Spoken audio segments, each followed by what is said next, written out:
Hi all, അസ്സലാമലൈക്കും. Welcome back to Silna's kitchen. ഇന്നത്തെ recipe ration ചോറ്റരി കൊണ്ട് നല്ല സോഫ്റ്റ് ആയിട്ടുള്ള പഞ്ഞ് പോലൊരു നല്ല ടേസ്റ്റി ആയിട്ടുള്ള ഒരു പുട്ടാണ് തയ്യാറാക്കുന്നത്. ഒരു ദിവസം മുഴുവനും നല്ല സോഫ്റ്റ് ആയിട്ടിരിക്കും ഈ ഒരു രീതിയിൽ തയ്യാറാക്കി കഴിഞ്ഞാൽ. അപ്പോൾ ഇതെങ്ങനെയാണ് തയ്യാറാക്കുന്നതെന്ന് അറിയാനായിട്ട് വീഡിയോ സ്കിപ്പ് ചെയ്യാതെ മുഴുവനായിട്ടും കണ്ടേക്കണേ. എന്നാൽ മാത്രമേ ഞാനിതെങ്ങനെയാണ് തയ്യാറാക്കിയിട്ടുള്ളതെന്ന് മനസ്സിലാവുള്ളൂ. ഈ വീഡിയോയിലോട്ട് കിടക്കുന്നതിന് മുമ്പായി സിൽനാസ് കിച്ചൺ ചാനൽ ആദ്യമായിട്ട് കാണുന്നവരും ഇതുവരെയും കണ്ട് സബ്സ്ക്രൈബ് ചെയ്യാത്തവരും പ്ലീസ് ഒന്ന് സബ്സ്ക്രൈബ് ചെയ്തേക്കണേ. ഒപ്പം തന്നെ ഈ വീഡിയോസ് നിങ്ങൾക്ക് ഇഷ്ടപ്പെടുകയാണെങ്കിൽ ഒരു ലൈക്ക് ചെയ്യാനും മറക്കരുത്. ഇനി നമുക്ക് റെസിപ്പിയിലോട്ട് കിടക്കാം.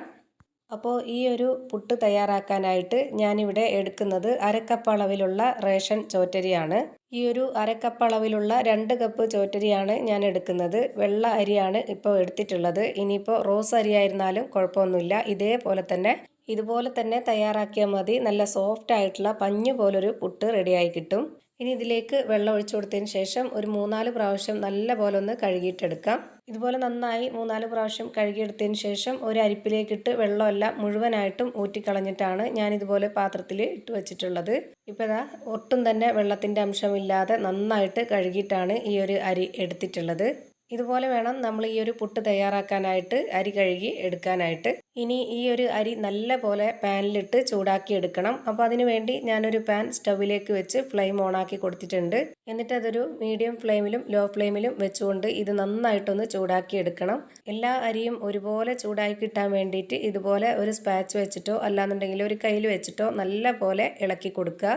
ഈ ഒരു അരിയുടെ കളറൊന്നും മാറി വരേണ്ട ആവശ്യമില്ല. പക്ഷേങ്കിൽ ഈ ഒരു അരി ചൂട് കൊണ്ട് നല്ലപോലെ തനിയെ പൊട്ടി വരുന്ന ഒരു പരുവമുണ്ട്. ആ ഒരു പൊട്ടി വരുന്ന പരുവാകുമ്പോഴാണ് ഇത് കറക്റ്റായിട്ട് കിട്ടുന്നത്. ഫ്ലെയിം കൂട്ടി വെച്ച് ഇതുപോലെ ചൂടാക്കി എടുക്കരുത്. അങ്ങനെ ആകുമ്പോൾ ഇതിൻ്റെ കളറൊക്കെ മാറിപ്പോവും. ഇതിലുള്ള ആ ഒരു വെള്ളത്തിൻ്റെ അംശമൊക്കെ പോയതിന് ശേഷം ഇതുപോലെ ഈ അരി തനിയെ പൊട്ടി വരുന്നത് കാണുന്നില്ലേ, അതുപോലെ ആയി വരുമ്പോഴാണ് ഇതിൻ്റെ കറക്റ്റായിട്ടുള്ള പരുവം. ഇപ്പോൾ ഇതിലേക്ക് സൂക്ഷിച്ച് നോക്കുമ്പോൾ കാണുമ്പോൾ തന്നെ നിങ്ങൾക്ക് മനസ്സിലാവും ഇതാണ് ഇതിൻ്റെ കറക്റ്റായിട്ടുള്ള പരുവം. ഇനി നമുക്കിതിൻ്റെ ഫ്ലെയിം ഓഫാക്കി കൊടുത്ത ശേഷം പെട്ടെന്ന് തന്നെ വേറൊരു പാത്രത്തിലേക്ക് മാറ്റാവുന്നതാണ്. അല്ലാന്നുണ്ടെങ്കിൽ ഈ ഒരു പാത്രത്തിൽ തന്നെ വെച്ചിരുന്ന കളറൊക്കെ മാറി വരും. ഇനി ഈ ഒരു അരി നല്ല പോലെ ഒന്ന് പൊടിച്ചെടുക്കണം. അപ്പോൾ അതിന് വേണ്ടി ഞാനൊരു മിക്സിയുടെ ജാറിലേക്ക് ഇട്ട് കൊടുക്കുന്നുണ്ട്. നല്ല പോലെ ചൂടാറിയതിന് ശേഷമല്ല, ഒരു പകുതി ചൂടാറിയതിന് ശേഷമാണ് ഈ ഒരു മിക്സിയുടെ ജാറിലേക്ക് ഇട്ട് കൊടുക്കേണ്ടത്. കൈകൊണ്ട് തട്ടാൽ കുഴപ്പമില്ലാത്ത ആ ഒരു ലൈറ്റ് ആയിട്ടുള്ള ചൂടുള്ള സമയത്ത് വേണം നമ്മളിത് പൊടിച്ചെടുക്കാനായിട്ട്.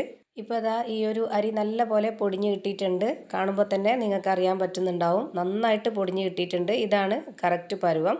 ഇനി ഇതിലേക്ക് വേണ്ടത് വറുത്ത അരിപ്പൊടിയാണ്. അരക്കപ്പ് അളവിൽ വറുത്ത അരിപ്പൊടി കൂടി ഇതിലേക്ക് ഇട്ട് കൊടുക്കുന്നുണ്ട്.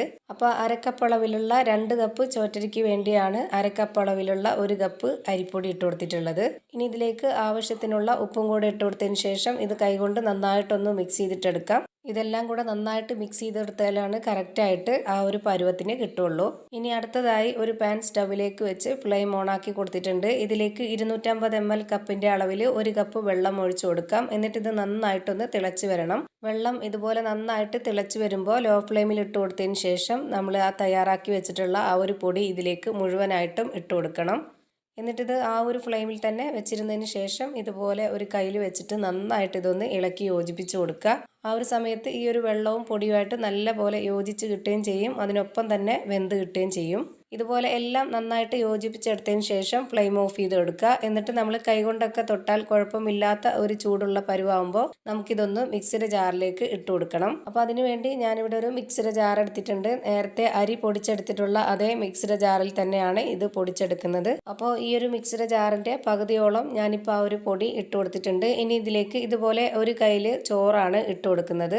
ഇനി ഇതിലേക്ക് വെള്ളമൊന്നും ഒഴിച്ചു കൊടുക്കരുത്. ഇതുപോലെ അടച്ചു വെച്ച് കൊടുത്തതിന് ശേഷം നമ്മൾ പൾസ് മൂഡിലിട്ടിട്ട് 2 പ്രാവശ്യമായിട്ടൊന്ന് കറക്കിയെടുക്കുക. എന്നിട്ട് ഇതുപോലെ ഒരു പാത്രത്തിലേക്ക് ഇട്ട് കൊടുത്തതിന് ശേഷം കൈകൊണ്ട് ഇതുപോലെ നന്നായിട്ടൊന്ന് കുടഞ്ഞിട്ട് കൊടുക്കുക. ഇപ്പോൾ നമ്മുടെ മാവ് നല്ല സോഫ്റ്റ് ആയിട്ടാണ് കിട്ടിയിട്ടുള്ളത്. നല്ല പഞ്ഞ് പോലെ ഇരിക്കുകയാണ്. അപ്പോൾ ഇത് നല്ല പൊടിയായിട്ട് കിട്ടിയിട്ടുണ്ട്. ഇതാണ് ഇതിൻ്റെ കറക്റ്റ് പരുവം. അപ്പോൾ ഇത് ഒറ്റ ട്രിപ്പിൽ തന്നെ മുഴുവനായിട്ടും പൊടിച്ചെടുക്കാൻ പറ്റിയിട്ടില്ല. അങ്ങനെ ഞാനിപ്പോൾ ഇത് 2 പ്രാവശ്യമായിട്ടാണ് പൊടിച്ചെടുക്കുന്നത്. അപ്പോൾ അതിനായിട്ട് വീണ്ടും ബാക്കിയുള്ള പൊടി കൂടി ഇതിലേക്ക് ഇട്ട് കൊടുത്തതിന് ശേഷം ഇതുപോലെ ഒരു കയ്യിൽ ചോറും കൂടെ ഇതിലേക്ക് ഇട്ട് കൊടുത്തിട്ട് വീണ്ടും അതുപോലെ തന്നെ പൾസ് മോഡിലിട്ടിട്ട് 2 പ്രാവശ്യമായിട്ടൊന്ന് കറക്കിയെടുക്കുന്നുണ്ട്. എന്നിട്ട് നമുക്ക് ഈ ഒരു മാവിൽ തന്നെ അതും ഇട്ട് കൊടുത്തതിന് ശേഷം ഇതുപോലെ കൈകൊണ്ട് മാവ് നന്നായിട്ടൊന്ന് കുടഞ്ഞിട്ട് കൊടുക്കുക. എന്നിട്ട് നമ്മൾ സാധാരണ പുട്ടുകുടത്തിൽ വെള്ളം വെച്ചിട്ട് പുട്ടുകുറ്റിയിൽ ഇട്ട് കൊടുത്തിട്ട് ആവി കയറ്റിയെടുക്കാം. ഞാനിപ്പോൾ ചിരട്ടപ്പുട്ട് മേക്കറിലാണ് വേവിച്ചെടുക്കുന്നത്. അപ്പോൾ അതിനായിട്ട് കുറച്ച് തേങ്ങ ചിരകിയത് ഇട്ട് കൊടുത്തിട്ടുണ്ട്. എന്നിട്ട് ഇതിലേക്ക് മാവ് ഇട്ട് കൊടുക്കാം. നന്നായിട്ട് അമർത്തി കൊടുക്കരുത്, ചെറുതായിട്ട് കുടഞ്ഞാണ് ഇട്ട് കൊടുക്കേണ്ടത്. ഇതുപോലെ നിറച്ച് ഇട്ട് കൊടുത്തതിന് ശേഷം അതിന് മുകളിലേക്ക് കുറച്ച് തേങ്ങ ചിരകിയത് കൂടി ഇട്ട് കൊടുത്തതിന് ശേഷം ഇതൊന്ന് അടച്ചു വെച്ച് കൊടുക്കാം. ഇനി ഇത് വേവിച്ചെടുക്കാനായി കുക്കറിൽ വെള്ളം വെച്ച് തിളപ്പിച്ചിട്ടുണ്ട്. അതിലേക്ക് ഇനി ഇത് വെച്ച് കൊടുക്കാം. ഒരു 2-3 മിനിറ്റ് കഴിയുമ്പോഴത്തേക്ക് നമ്മുടെ ഈ ഒരു പുട്ട് റെഡിയായി കിട്ടും. അപ്പോൾ ഇതാ നല്ല സോഫ്റ്റ് ആയിട്ടുള്ള പഞ്ഞ് പോലുള്ള നല്ല ടേസ്റ്റി ആയിട്ടുള്ള ചോറ്റരി കൊണ്ടുള്ള പുട്ടാണ് റെഡിയായി കിട്ടിയിട്ടുള്ളത്. ഇത് നിങ്ങൾക്ക് കാണുമ്പോൾ തന്നെ മനസ്സിലാവുന്നുണ്ടാവും എത്രത്തോളം നല്ല സോഫ്റ്റ് ആയിട്ടാണ് കിട്ടിയിട്ടുള്ളതെന്ന്. കൈകൊണ്ടൊന്ന് തൊട്ട് കൊടുക്കുമ്പോഴത്തേക്ക് പെട്ടെന്ന് തന്നെ ഇളകി വീഴും. അത്രയും നല്ല സോഫ്റ്റ് ആയിട്ടുള്ള പുട്ടാണിത്. അപ്പോൾ ഇതേപോലെ നിങ്ങളും തയ്യാറാക്കി നോക്കുക. തീർച്ചയായിട്ടും നിങ്ങൾക്ക് എല്ലാവർക്കും ഇഷ്ടമാവും. ഇത്രയേ ഉള്ളൂ ഇന്നത്തെ വീഡിയോ ഇഷ്ടമായാൽ ലൈക്ക് ചെയ്യാനും കമൻറ്റ് ചെയ്യാനും ഷെയർ ചെയ്യാനും മറക്കരുത്. അതുപോലെ തന്നെ ഞാനിടുന്ന പുതിയ വീഡിയോസ് നോട്ടിഫിക്കേഷനായിട്ട് കിട്ടുന്നതിന് വേണ്ടി സബ്സ്ക്രൈബ് ചെയ്ത് ബെല്ലൈക്കൺ അമർത്തി അതിൽ ഓൾ എന്ന ഓപ്ഷൻ എനേബിൾ ചെയ്ത് കൊടുക്കാനും മറക്കരുത്. പുതിയൊരു വീഡിയോയുമായി വീണ്ടും വരും. Thank you for watching.